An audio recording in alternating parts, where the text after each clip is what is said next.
I can announce a ceasefire and a hostage deal has been reached between Israel and Hamas.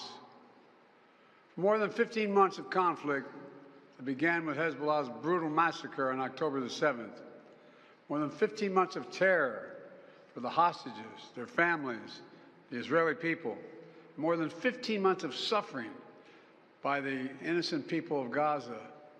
Fighting in Gaza will stop, and soon the hostages will return home to their families. The elements of this deal were what I laid out in detail this past May, which was embraced by countries around the world and endorsed overwhelmingly by the UN Security Council. The deal is structured in 3 phases. Phase 1 will last 6 weeks. It includes a full and complete ceasefire, withdrawal of Israeli forces from all the populated areas of Gaza, and the release of a number of hostages held by Hamas, including women and elderly and the wounded.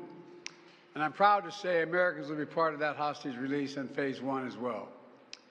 And the Vice President and I cannot wait to welcome them home. In exchange, Israel released hundreds of Palestinian prisoners. And during Phase 1, the Palestinians can also return to their neighborhoods in all the areas of Gaza. And the surge of humanitarian assistance into Gaza will begin. And the innocent people can have a greater access to these vital supplies.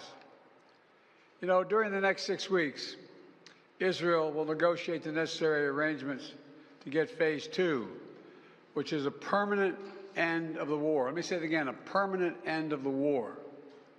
There are a number of details to negotiate to move from Phase 1 to Phase 2, but the plan says if negotiations take longer than 6 weeks, the ceasefire will continue as long as the negotiations continue.